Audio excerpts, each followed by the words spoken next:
Stay हटाने के पीछे जो फैक्ट बताए गए हैं वो जन भावनाओं से मैच नहीं कर रहे हैं। तो लोग न्यायालय की तरफ आशा उम्मीद से देख रहे थे। तो आदमी को लगेगा कि अगर 4-5 दिन तक सुनवाई हुई भी और उसके बाद वो न्याय मिला ही नहीं और आपने फिर वही बात मान ली जो सरकार ने वहाँ पर कही थी, तो फिर वो सारी प्रक्रिया का क्या होगा। तो जो गजट नोटिफिकेशन छपा ही नहीं उसे आपने लागू कहाँ से कर दिया। ये कितनी अजीबोगरीब स्थिति है। नए लोग जीत कर आ जाएंगे और आप कह रहे हैं कि हम उनको बाद में पार्टी बनाएंगे जो जीत कर आएंगे। ये तो बड़ी अजीबोगरीब स्थिति है इस देश में। मुझे लगता है कि जो आने वाले समय में जिसकी सरकार होगी वो इसी प्रकार उसके लिए एक नज़ीर बन गई है। आज की तारीख में कांग्रेस पार्टी का एक आदमी नहीं करा है कि हाँ कांग्रेस पार्टी इस विषय को लेकर कोर्ट में खड़ी थी, कोर्ट में खड़ी है और आगे भी जाएगी। आने वाले समय में कांग्रेस को ये लड़ाई बहुत महंगी पड़ेगी।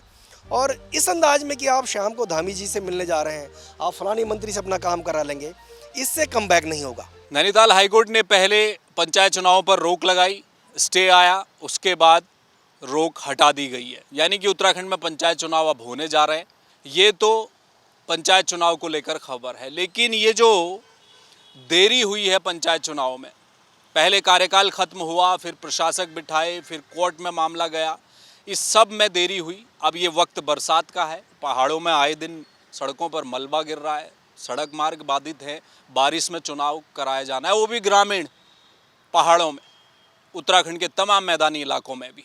एक तो मुसीबत ये है। दूसरी मुसीबत ये है कि कोर्ट में मामला था तो जो याचिकाकर्ता हैं, जो परेशान थे, जिनको लग रहा था कि उनका हक मारा गया पंचायत चुनाव में, वो पार्टिसिपेट नहीं कर पा रहे सिर्फ इस वजह से क्योंकि आरक्षण गलत हुआ है। उनका क्या होगा? याचिकाएं पेंडिंग है, कोर्ट सुनवाई करेगी, लेकिन जब चुनाव हो जाएगा, नतीजे सामने आ जाएंगे, वो चुनाव कंटेस्ट करेंगे, नहीं करेंगे, करेंगे, हार जाएंगे, फिर क्या होगा? ये आने वाले समय में और क्या दुविधा खड़ी हो गई है कोर्ट में ये मामला जाने से। इन तमाम मुद्दों पर चर्चा करेंगे। वरिष्ठ पत्रकार गजेंद्र रावत मेरे साथ हैं। और गजेंद्र जी, एक तो अच्छी खबर आई कल, गुड न्यूज़ थी। ये तो कॉन्स्टिट्यूशनल ब्रेकडाउन सा लग रहा था, पूरे देश में चर्चा हो रही थी, साहब पंचायत चुनाव ही नहीं करवा पा रही सरकार, अब हो रहे हैं, फिलहाल इतना तो ठीक हो गया। दरअसल जो कल का निर्णय है उस निर्णय ने एक नई चर्चा को खड़ा कर दिया है। पहला तो ये कि 4-5 दिन तक वो कोर्ट में लगातार हर दिन जो है सुनवाई हुई और उसके बाद कोर्ट ने उसको स्टे किया इलेक्शन को, और स्टे करने के बाद खुद वो स्टे भी हटा दिया। स्टे हटाने के पीछे जो फैक्ट बताए गए हैं वो जन भावनाओं से मैच नहीं कर रहे हैं। ये उन लोगों का भी कहना है जो 40 लोग जो हैं विभिन्न याचिकाओं को लेकर कोर्ट में गए थे। अब कोर्ट कहता है कि हम आपकी अगले 3 हफ्ते बाद जो है आप रिमाइंडर दीजिए, यहाँ पर आपको जो जवाब देना है। अब जब आपने चुनाव की प्रक्रिया शुरू कर दी तो वो लोग जो 40 लोग विभिन्न याचिकाओं को लेकर गए थे, इसका मतलब वो अब चुनाव नहीं लड़ सकते। वो तो इसीलिए गए थे ना कि भाई हमें चुनाव लड़ने से वंचित किया जा रहा है। अब वो कह रहे हैं कि उनकी सुनवाई आगे होगी। तो जब आपका इलेक्शन अनाउंस हो जाएगा, आचार संहिता लग जाएगी, आपके नियम कायदे कानूनों के अनुसार, आपके उसी आरक्षण के व्यवस्था के अनुसार चुनाव भी हो जाएंगे, नए लोग जीत कर आ जाएंगे और आप कह रहे हैं कि हम उनको बाद में पार्टी बनाएंगे जो जीत कर आएंगे। ये तो बड़ी अजीबोगरीब स्थिति है इस देश में। अब आपको उस फैसले को अगले 2-3-4 साल तक भी चलता रहेगा, मतलब उस पर सुनवाई होती रहेगी। जो बात इस देश में कही जाती है कि तारीख पे तारीख वाला जो फार्मूला है, जो विषय है, जिसको लेकर कहा जाता है कि इस देश के न्यायालयों में लाखों और करोड़ों मामले पेंडिंग है, जो बहुत सारे तो ऐसे मसले हैं जिनको लिए सिर्फ एक सुनवाई पर्याप्त थी, लेकिन वो भी आज लोग जेलों में हैं, किसी की जमानतें नहीं हो पा रही हैं।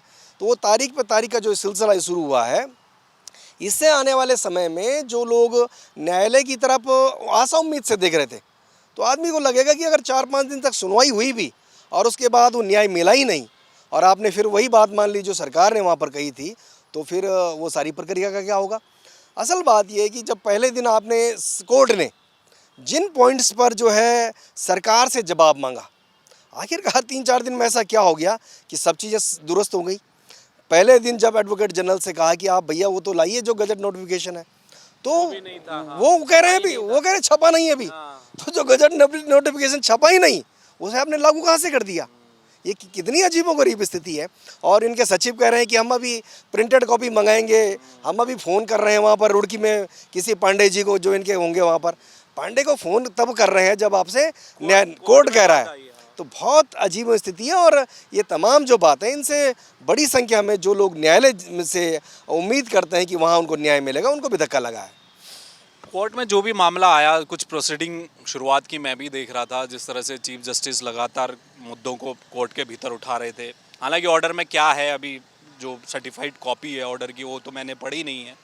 मोटे तौर पर जो चीज़ समझ में आई हैं, जो कोर्ट की टिप्पणियां भी कोर्ट के भीतर हुई थी, वो लग रहा था कि उन्होंने कहा था कि इस देश में चुनाव कोई रोक नहीं सकता और कोई भी आयोग, कोई भी सरकार संविधान से ऊपर नहीं है, कोर्ट भी संविधान से ऊपर नहीं है, संविधान के हिसाब से ही चलेगा। और ये आरक्षण का मसला संवैधानिक मसला है। ये क्या यहाँ पर कोर्ट के लिए एक बड़ी चुनौती थी या ऐसी स्थिति थी कि ऊपर सुप्रीम कोर्ट भी मौजूद है और ये आरक्षण का मसला है?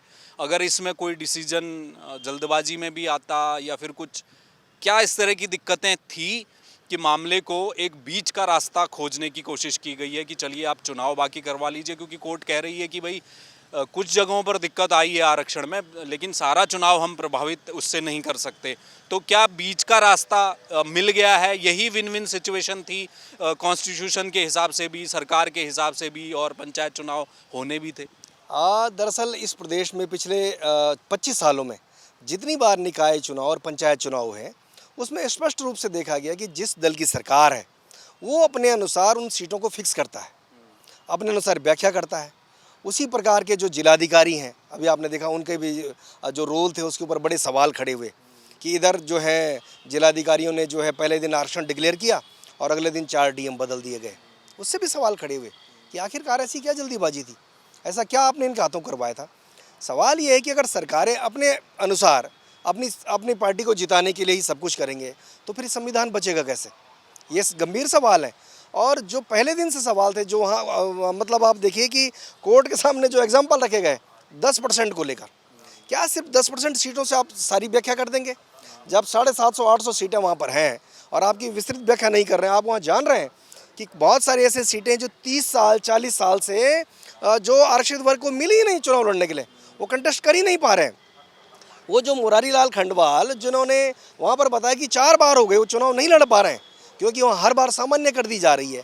जो दूसरे इनके याचिका करते थे और जो सारे लोग थे, जो 40 लोगों के पास जो फैक्ट कहने के लिए थे, उन सबको आपने डिनाई कर दिया। और फिर आखिर आपने कहा कि जो कोर्ट के डिसीजन में भी है, वो कह रहे हैं कि भाई प्राइमा फेसी ऐसा लगता है कि सरकार ने सही किया है।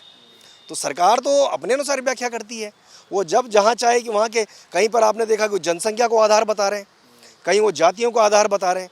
अब जब आपकी जनगणना के 2011 के अनुसार हो रही है तो कितनी बड़ी बात है, जिस आदमी का 2016-17 में आपने जाति प्रमाण पत्र बनाया उसको आप वैलिड बन रहे हैं। मतलब वो आदमी उस जाति प्रमाण के पत्र के अनुसार और उस श्रेणी में खड़ा होकर नौकरी के लिए तो आवेदन कर सकता है, लेकिन वो व्यक्ति वहाँ चुनाव कंटेस्ट नहीं कर सकता है।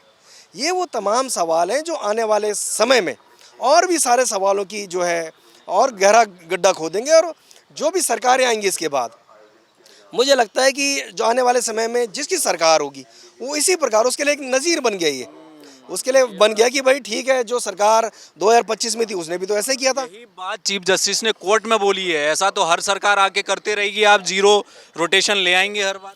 चीफ जस्टिस साहब के पहले 2 दिन की जो बातें कोर्ट में सुनी गई, जो लाइव देखा गया, बड़ा लग रहा था कि लोग जो हैं बहुत गंभीरता से सुन रहे हैं, वो सुमोटो ले रहे हैं।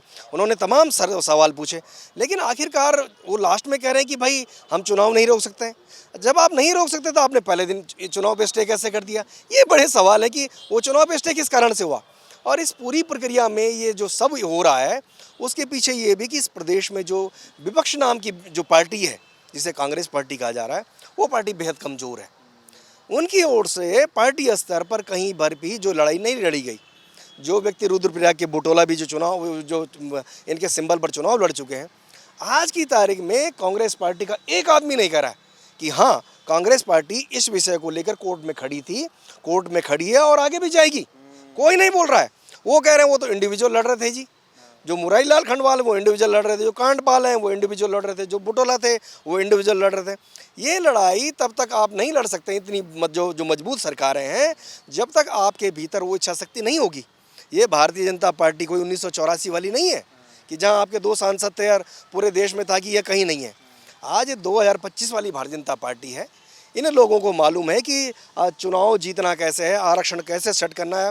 और अभी ये जो प्रकरण है जो नया वाला, जो कहा गया कि भाई अब आप आगे लड़िए और आगे सुनवाई होगी, जब जो लोग चुन के आ जाएंगे उनको आप चुनौती कैसे देंगे? वो संवैधानिक तरीके से तो कहे जाएंगे जीत कर आए। ऐसा एक प्रकरण अभी 2 साल पहले हुआ था। टिहरी गढ़वाल की एक जिला पंचायत सीट में एक व्यक्ति जो है नकली मार्कशीट लेकर आ गया। वो नकली मार्कशीट इसलिए बताई गई कि उत्तराखंड का जो बोर्ड है वो कहता है कि ये बोर्ड यहाँ पर मान्य नहीं है, तो इसका मतलब उस व्यक्ति के पास जो मार्कशीट है वो तो फर्जी है। उस आधार पर जो है जिलाधिकारी जो वहाँ पे इलेक्शन चला रहे थे उन्होंने उसका नामांकन रद्द कर दिया।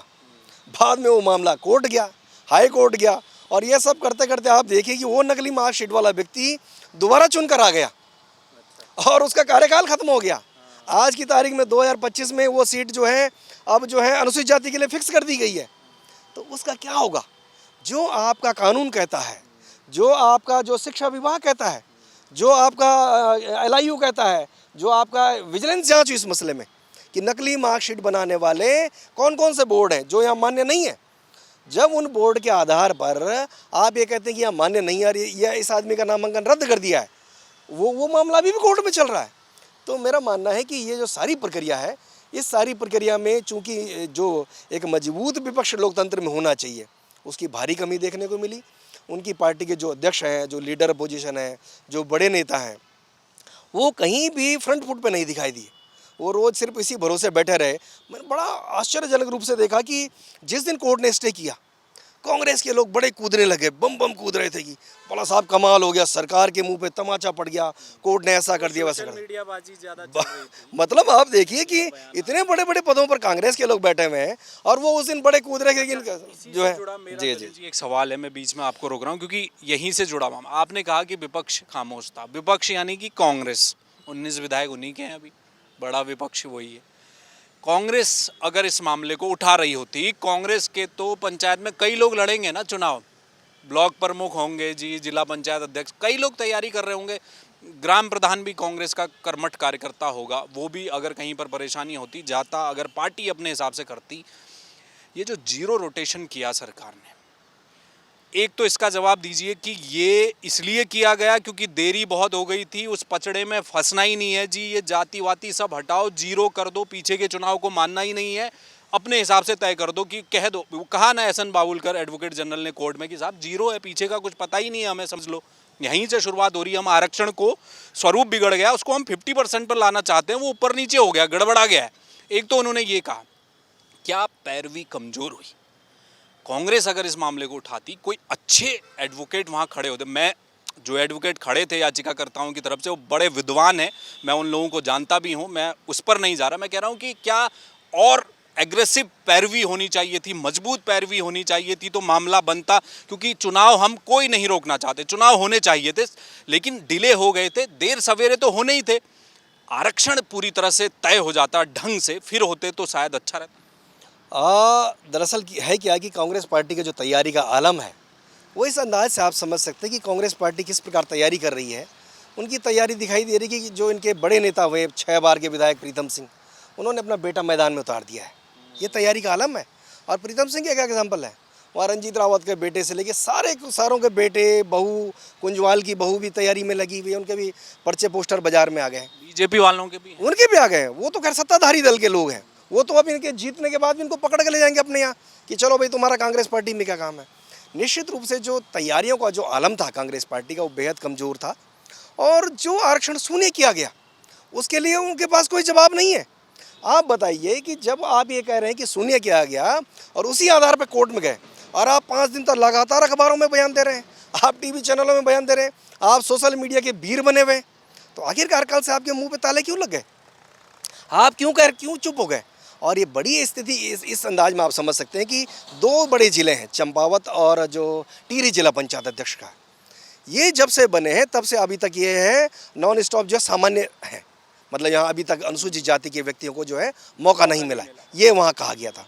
एक बड़ा एग्जाम्पल आपने पिछले वाले चुनाव में देखा होगा कि एक दीपक बिजलवाण चुनाव जीत कर आए थे उत्तरकाशी से, उनके ऊपर बड़े बड़े एलिगेशन लगे, तमाम तरह की बातें हैं।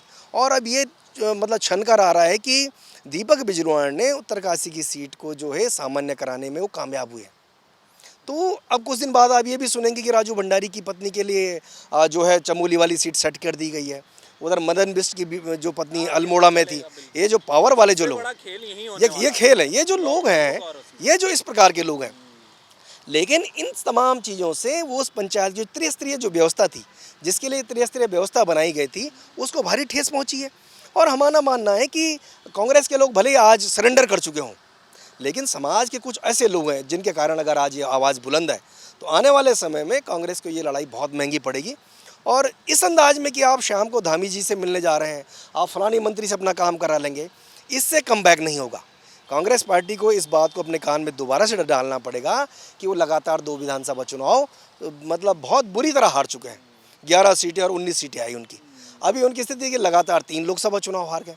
अगर आप ये ढुलमुल रवैया अपनाए रखेंगे तो आपके लिए 2027 की जो चुनाव है वो आपके लिए बहुत दूर जा रहा है।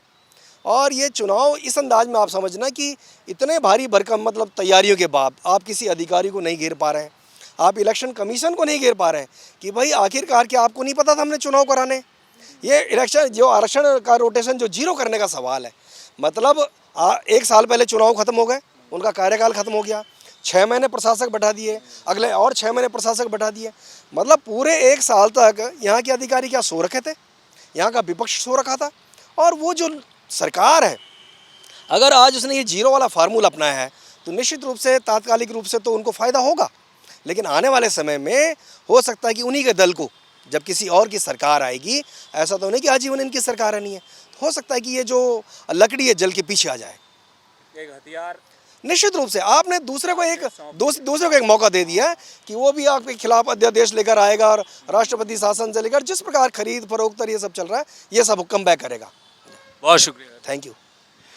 देखिए तो साफ है, विपक्ष पर सवाल इसलिए हैं इस पूरे मामले में कि विपक्ष जिस मजबूती से, हालांकि तमाम जो कांग्रेस के नेता हैं वो सोशल मीडिया पर इस बात को कहते रहे हैं और विरोध भी अपना अलग तरह से वो जता रहे थे। पंचायत चुनाव में देरी हो रही है उस पर भी कांग्रेस बोल रही थी और कोर्ट में मामला था, स्टे लग गया था, ये तमाम विषय थे। लेकिन क्या कोर्ट के भीतर और मजबूती से विपक्ष जा सकता था इस मामले में?